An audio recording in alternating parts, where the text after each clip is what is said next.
Hola, ¿qué tal? Bienvenidos a La Voz del 21. Yo soy Isaac Vázquez y en esta oportunidad tenemos como invitado a Felipe Valencia Dongo. Él es presidente de CADE Ejecutivos 2022. Bienvenido al programa. Gracias por la invitación, un gusto estar con ustedes.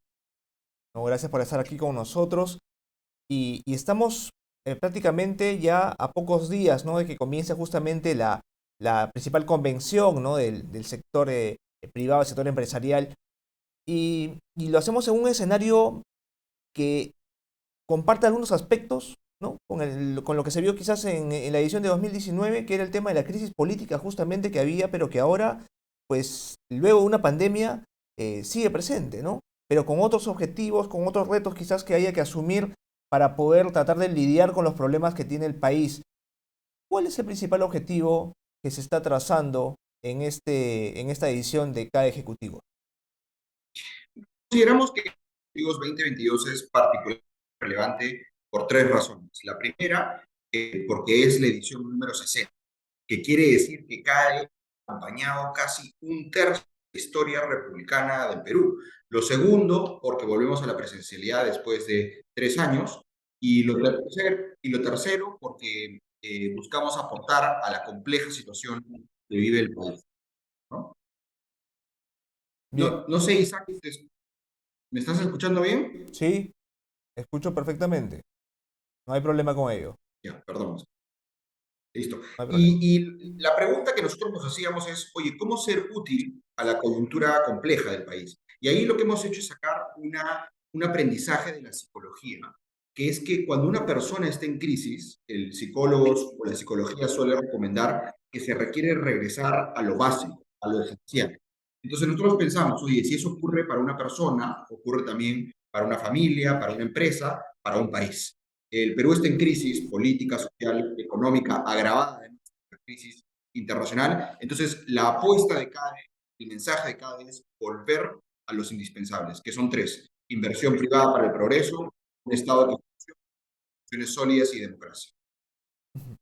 ¿Y cómo tienen ustedes planeado o cómo consideran que se va a poder conectar justamente esos tres aspectos o lo que se avance o lo que se llegue a debatir y también sobre lo que se llegue a generar un consenso? ¿Cómo se va a lograr conectar, ¿no?, con la esfera del sector público, con el gobierno de turno? Mira, justo lo que estamos buscando con estos tres mensajes es que no son un objetivo de largo plazo, no son buena intención, no son un objetivo noble, son urgentes. Y son urgentes no para CADE, no para los secretarios, sino para los ciudadanos peruanos, ¿no? Y lo que además decimos es que debe ocurrir en simultáneo, es decir, inversión privada sin un Estado que funcione no prospera por mucho tiempo. Un Estado que funcione sin inversión privada, bueno, no tiene de dónde sacar recursos y ningún país prospera sin instituciones sólidas. Entonces, parte del sentido que estamos buscando generar es un sentido de urgencia, unidad y acción. Y creo que todos los sectores del país y los ciudadanos debemos exigir estos tres ejes: inversión privada, Estado que funcione y instituciones sólidas. Ujú. Y en cuanto a lo que es inversión privada, ¿cómo se encuentra en estos momentos, ¿no?, el sentir en el sector privado? ¿Cómo es que se encuentra la confianza empresarial en estos momentos? Porque claramente no está, está lejos de encontrarse en su mejor momento, pero ha habido tantos sucesos en los últimos meses y siguen dándose cada semana distintos sucesos que en un inicio se hablaba de incertidumbre, luego se habló de que el sector empresarial podría estarse adaptando de cierta manera a esta incertidumbre para poder sobrellevarla, ¿no?, y adecuarse justamente a cómo debe rendir y desempeñarse en los mercados. Pero a la vez también es cierto que uno no puede estar con una incertidumbre, pues, permanente y mantener, digamos, el mismo nivel de competitividad, ¿no?, y de desempeño que se veía antes porque genera zozobra. ¿Cómo es que lo están afrontando en estos momentos desde su punto de vista? La inversión privada es fundamental porque genera empleo y genera oportunidades para los pequeños empresarios. Y la inversión privada, no solo, a veces se ve solamente en las grandes empresas, pero son grandes, medianas, pequeñas empresas. Y la inversión privada requiere reglas de juego claras. Por eso son tan importante la institucionalidad sólida. La inversión privada requiere un Estado que funcione, ¿no? Porque si el Estado no funciona, al final esos servicios básicos que no llegan al ciudadano son demandados a la inversión privada. ¿no? Y la inversión privada requiere reglas de juego que sean predecibles en el tiempo. Y lo que te quiero comentar es por qué esto es relevante, ¿no? Nosotros estábamos revisando algunas cifras cuando como país crecíamos al 7%, todos los años salía 1 millón de personas de la pobreza. O sea, crecíamos al 7%, salían 1 millón de personas de la pobreza. Este año el estimado es que el crecimiento del país va a ser más o menos de 2,8%. Uno podría decir, bueno, 3% en esta coyuntura no está tan mal, pero ¿cuántas personas van a salir de la pobreza? 130.000, ¿no? El estimado es que este año salgan 130.000 personas de la pobreza cuando crecíamos al 7% salía 1 millón de personas de la pobreza. Entonces, ¿por qué es relevante la inversión privada? Porque genera crecimiento económico y el crecimiento económico genera reducción de la pobreza. Ujú. ¿Y usted en qué medida cree que está afectando la falta de inversión o la falta de desarrollo de servicios públicos de calidad, por ejemplo, o de inversión o de gasto público adecuado, ¿no? En inversión pública, valga la redundancia, en este nivel de conflictividad que se ha estado apreciando últimamente, ¿no? Y que ha venido generando problemas en actividades como la minería, por ejemplo, ¿no? Bueno, afecta significativamente, ¿no? Eh, Necesitamos exigir que el Estado funcione. En mi opinión, es inaceptable que haya miles de millones de soles en las cuentas bancarias del Estado que no son ejecutados para obras en beneficio de la ciudadanía, ¿no? Requerimos acelerar la ejecución del Estado y acelerarla, además, con calidad.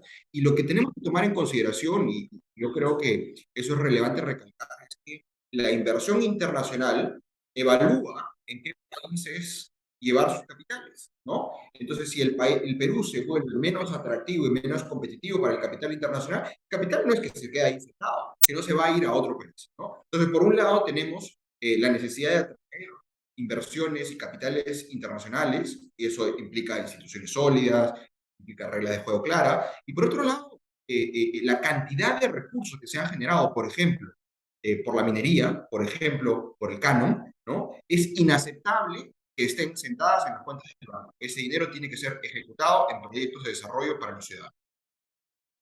Y si bien no es una competencia, ¿no? Del sector privado lo que vamos a mencionar a continuación, sino es exclusivamente en realidad del Estado en sí y del gobierno de turno, pero ¿de qué forma el sector privado, el sector empresarial, a través de iniciativas, puede contribuir a que justamente el Estado funcione?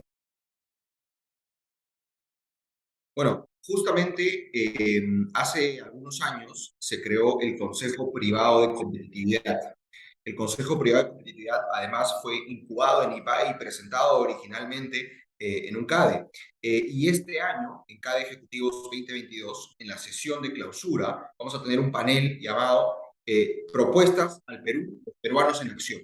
Y ahí el Consejo Privado de Competitividad va a presentar propuestas concretas, como CADE, vamos a presentar propuestas concretas para inversión privada, para un Estado que funcione y para instituciones sólidas y de democracia. Propuestas basadas en evidencia y que pueden ser implementadas en un corto o mediano plazo, ¿no? Entonces, yo creo que, por ejemplo, ese es un esfuerzo importante del sector privado y de CADE para proponer políticas públicas que generen desarrollo para los ciudadanos. Ujú. Y ahora, más allá de las buenas intenciones que hay, ¿no? De proponer justamente, de plantear iniciativas como las que me está mencionando en estos momentos, se ha cuestionado mucho el deterioro de la institucionalidad, ¿no? En el sector público, especialmente en algunos ministerios, pero en general en el Ejecutivo, ¿no?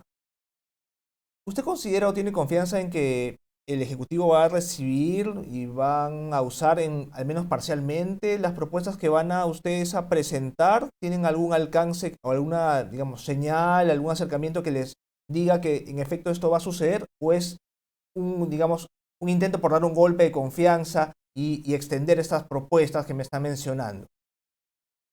Bueno, a ver, el ministro de Economía, Kurt Burneo, ha confirmado su participación en CADE. Él va a estar en el segundo día exponiendo su visión sobre estos tres aspectos: inversión privada, Estado de función e instituciones sólidas. Además, en segundo lugar, hay que tomar en consideración que el Poder Ejecutivo del Gobierno Nacional no es la única entidad del Estado que está invitada. También vamos a tener a la presidenta del Poder Judicial, vamos a tener a la fiscal de la Nación, vamos a tener a la defensora del pueblo, está invitado el presidente del Congreso, y entonces estas son otras partes, está invitada, por ejemplo, la presidenta de Servir, ¿no? Que cumple un rol clave, cuidar la meritocracia en el Estado, ¿no? Entonces, estas son varios estamentos del Estado donde se pueden implementar propuestas. Y además también tenemos que tomar en consideración que estas son propuestas que no solamente dependen de la ejecución de una persona, sino de múltiples personas, de múltiples equipos a lo largo del aparato del Estado.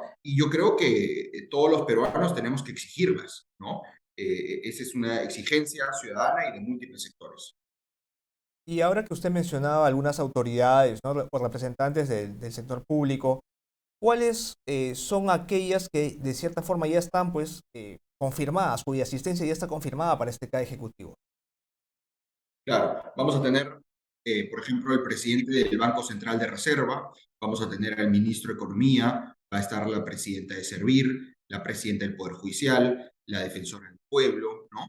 Y también vamos a tener expositores internacionales como Moisés Naim, quien va a estar conectado vía streaming en vivo. Y es bien interesante, permíteme comentarte sobre Moisés Naim, ¿no? Él está en una charla que va a comentar tres P's, que son los tres P's que hacen entrar a los países en un camino de deterioro. Y las tres P son populismo, polarización y posverdad, ¿no? Populismo, polarización y posverdad son tres P's que tenemos que tener mucho cuidado en el Perú, ¿no? Tenemos varios expositores nacionales, internacionales, sector privado nacional e internacional, y permíteme comentarte con mucha emoción, que además yo soy arequipeño, entonces hemos tenido un sesgo explícito de buscar la mayor cantidad de participantes de regiones posible. Por eso, de nuestros 45 expositores nacionales e internacionales, cerca de 40% provenimos de regiones, ¿no? Entonces está haciendo un esfuerzo importante para tener la voz regional. Y también, si me permites, hemos hecho un esfuerzo y estamos creando 6 sedes regionales. En 6 regiones del país hemos hecho alianzas con las universidades locales. La universidad se va a reunir presencialmente, jóvenes, docentes, empresarios locales, van a ser parte, van a ver CADE, van a poder interactuar con CADE y luego también van a discutir las prioridades de Loreto, las prioridades de la libertad, las prioridades de Piura, ¿no? Creo que ese es un mensaje importante de poder llegar a las regiones. Y también, permíteme comentarte, Isaac, que absolutamente todo CADE, todas las sesiones, todas las exposiciones van a estar en vivo de forma gratuita en el streaming de las redes sociales de IPAE, para que así pueda llegar a la mayor cantidad de gente posible.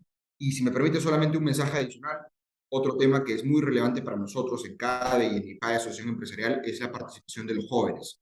Nosotros estamos convencidos que los jóvenes tienen que tener una voz, tienen que tener un y tienen que ser parte de estas discusiones. Y por eso este año hemos creado una iniciativa de jóvenes donde abrimos una convocatoria para que los jóvenes puedan postular para participar de CADE. Postularon 630 jóvenes, hemos seleccionado 22, esto implica un ratio de selección de 1 en cada 25, que es equivalente al ratio que tiene la Universidad de Harvard para sus maestrías, ¿no? Y esos 22 jóvenes de múltiples regiones del país van a ir acá de todo pagado y van a ser parte de una sesión en el bloque inaugural, compartiéndonos cuál es su visión del país, su visión del futuro.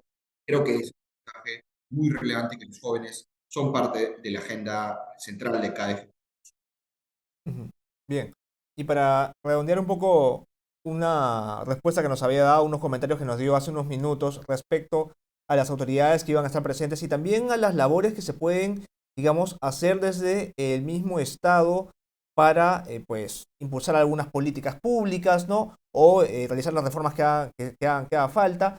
Usted mencionaba que importa mucho el rol de algunas instituciones que no necesariamente están vinculadas exactamente al Ejecutivo, ¿no? O que en todo caso tienen un accionar independiente, ¿no? Del Ejecutivo porque son pues entidades autónomas.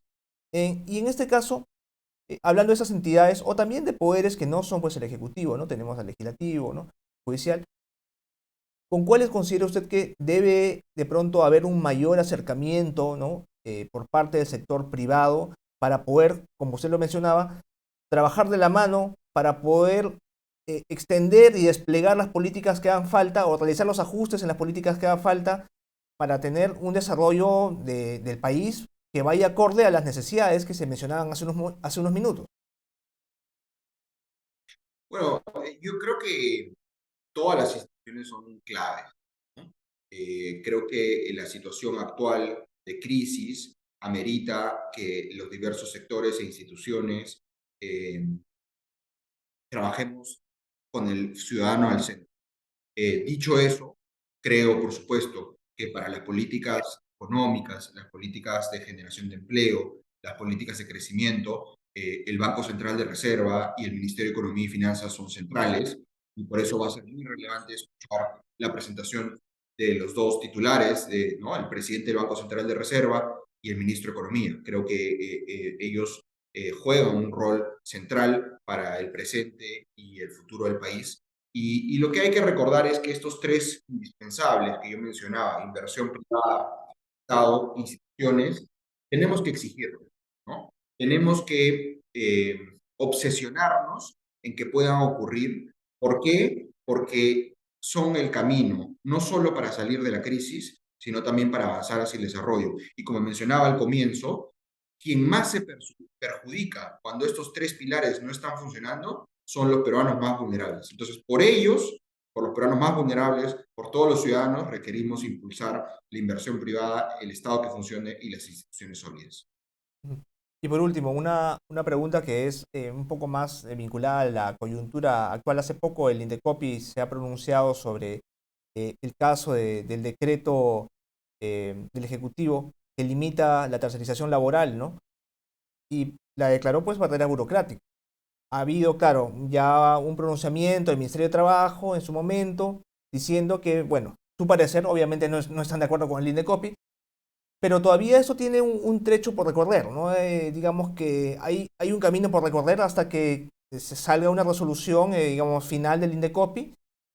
Pero ¿cuál considera usted que debería ser en realidad el camino para esto? ¿Que se define a través del Indecopi o que de pronto reaccione el Congreso y sea el Congreso el que impulse esas dos medidas legislativas, dos propuestas legislativas que apuntaban a derogar el decreto supremo que limitaba la tercerización laboral? ¿Cuál es el camino desde su punto de vista? Yo creo que este es un caso eh, ejemplar de la relevancia de lo que mencionaba anteriormente, de las reglas de juego claras y predecibles, ¿no? Parte de la institucionalidad, que es lo que lleva al desarrollo de los países, es tener reglas de juego claras, reglas de juego para todos y reglas de juego que son predecibles en el tiempo, ¿no? Yo creo que eso es algo que debe primar en todos los casos, y eso es algo que al final termina beneficiando eh, a todos los ciudadanos. Eso permite que llegue la inversión, permite que se genere empleo, permite que haya más oportunidades para los pequeños empresarios, ¿no? Entonces, eso me ayuda a enfatizar de las instituciones sólidas y las reglas de juego claras y predecibles. Y si me permites mencionar un último punto de mi parte, el lema de este CADE Ejecutivos 2022 es el Perú en emergencia, los peruanos en acción, ¿no? Es un lema fuerte, es un lema duro, aceptar que el Perú está en emergencia, pero es interesante a mí, me gusta mucho evaluar, ver el significado de las palabras. Y cuando uno ve la palabra emergencia, tiene dos significados. Por un lado está el significado que todos conocemos, que es una situación crítica, ¿no? Pero por otro lado está el significado de emerger, ¿no? Es decir, de salir de abajo hacia arriba.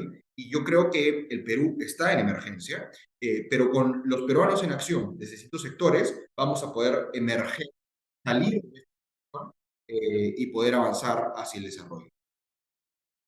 Bien, le agradecemos por haber estado con nosotros en esta ocasión. Muchas gracias por ustedes por la invitación. Esto ha sido todo por ahora. Síganos en nuestras redes sociales de Facebook, Twitter, Instagram y YouTube y será hasta una próxima oportunidad. Hasta luego.